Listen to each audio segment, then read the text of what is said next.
The pet detective. ഇതിന്റെ director പെനീഷ് Vijayan, അതേപോലെ നായകൻ ഷറഫുദ്ദീൻ, അതേപോലെ നായിക അനുപമ പരമേശ്വരൻ. അപ്പോൾ ഞാൻ ഇന്നലെ പോയി കണ്ട പടമാണ്, ഫാമിലി ആയിട്ട് പോയി കണ്ടാണ്. അപ്പോൾ പടത്തെ കുറിച്ച് പറയുകയാണെങ്കിൽ ഓവറോൾ സൂപ്പറാണ്. സൂപ്പർ എന്ന് പറഞ്ഞു കഴിഞ്ഞാൽ ഫസ്റ്റ് ഹാഫ് അടിപൊളിയായി ചെയ്തിട്ടുണ്ട്. കാരണം നമുക്ക് ഫസ്റ്റ് ഹാഫ് പോകുന്ന അറിയുന്നില്ല. ഫസ്റ്റ് ഹാഫ് സൂപ്പറായിട്ട് തന്നെ എന്റർടൈൻമെന്റ് ആയിട്ട് നല്ല രീതിയിൽ തന്നെ ലാഗൊന്നും ഇല്ലാതെ അടിപൊളിയായിട്ട് പോയിട്ടുണ്ട്. സെക്കൻഡ് ഹാഫിലേക്ക് എത്തുമ്പോൾ എൻ്റെ ഒരു ഒപ്പീനിയൻ ആണ്, സെക്കൻഡ് ഹാഫിൽ എത്തുമ്പോൾ കണ്ടും അടുത്ത കുറച്ച് ക്ലീശ സംഭവങ്ങൾ ഇതിനകത്തുണ്ട്. ഒരു വൺ ടൈം കാണാൻ പറ്റുന്നൊരു ഫിലിമാണ്. കാരണം സൂപ്പർ എന്ന് പറഞ്ഞാൽ ഓസം എന്നും പറയാൻ പറ്റില്ല. ഒരു വൺ ടൈം വാച്ചബിൾ ആണ്, എന്റർടൈൻമെന്റ് ആണ്, പൈസ ആർക്കും പോകില്ല. ഒരു തവണ കാണാം, ഒറ്റ തവണ കാണാൻ പറ്റും. അപ്പോൾ ഞാൻ അങ്ങനെയാണ് ഇതിന് കണ്ടിരിക്കുന്നത്. കാരണം ഫസ്റ്റ് ഹാഫ് എനിക്ക് സൂപ്പർ, സെക്കൻഡ് ഹാഫിനെക്കാളും കുറച്ചുകൂടെ നന്നായിട്ട് എനിക്ക് ഫസ്റ്റ് ഹാഫ് സൂപ്പറായിട്ട് തന്നെ എനിക്ക് തോന്നിയിട്ടുണ്ട്. കാരണം സെക്കൻഡ് ഹാഫിലേക്ക് എത്തുമ്പോൾ കുറച്ച് എന്താ പറയുക, ഒരു കണ്ടുമെടുത്ത കുറച്ച് റിപ്പീറ്റേഷൻ ആയിട്ട് തോന്നിയിട്ടുണ്ട്. ഇതിനകത്ത് ഷറഫുദ്ദീനും ഗോകുലം ഗോപാലനാണ് ഇത് നിർമ്മിച്ചിരിക്കുന്നത്. എന്തായാലും പടം പൈസ എന്തായാലും വരും, കാരണം നല്ല റിപ്പോർട്ടാണ്, എന്റർടൈൻമെന്റ് ആയതുകൊണ്ട് തന്നെ. ഷറഫുദ്ദീനും അനുപമ പരമേശ്വരനാണ് നായികമാര്. അതേപോലെ ഇതിൻ്റെ അകത്ത് വിനയ് ഫോർട്ട് നന്നായിട്ട് ഒരു വേഷം ചെയ്തിട്ട് വിനയ് ഫോർട്ട്.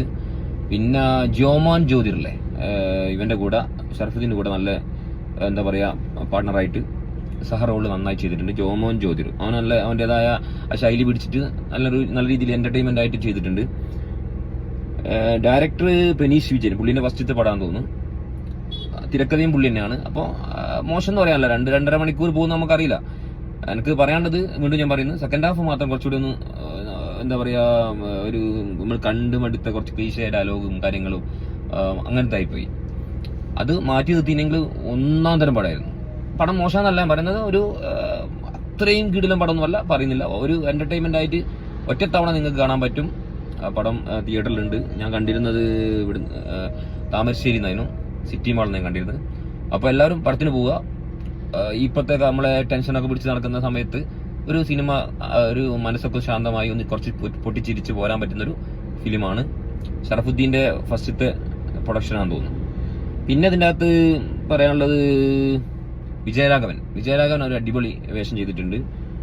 അതേപോലെ ഇവന്റെ ഷറഫുദ്ദീന്റെ അച്ഛനായിട്ട് നമ്മളെ പുള്ളിയുടെ പേരെന്തപ്പാ, ഇല്ല നമ്മളിതൊക്കെ ചെയ്തല്ലേ, പഴയ തിരക്കഥാകൃത്തില്ലേ, പുള്ളിന്റെ പേര് ഓർമ്മ കിട്ടത്തില്ല. പുള്ളിയുണ്ട്, കുറെ ആൾക്കാരുണ്ട്. മെയിനായിട്ട് ഇവർ തന്നെ, ഷറഫുദ്ദീനും അനുപമയും, പിന്നെ വിനയ് ഫോർട്ട്, പിന്നെ ജോമോൻ ജ്യോതിർ തന്നെ. പുള്ളിന്റെ പേരും കൂടി കിട്ടുന്നില്ല. അപ്പോൾ അടിപൊളിയാണ്. അപ്പോൾ എല്ലാവരും തിയേറ്ററിൽ തന്നെ പോയിട്ട് കാണുക. ഒരു വൺ ടൈം വാച്ചബിൾ എന്ന രീതി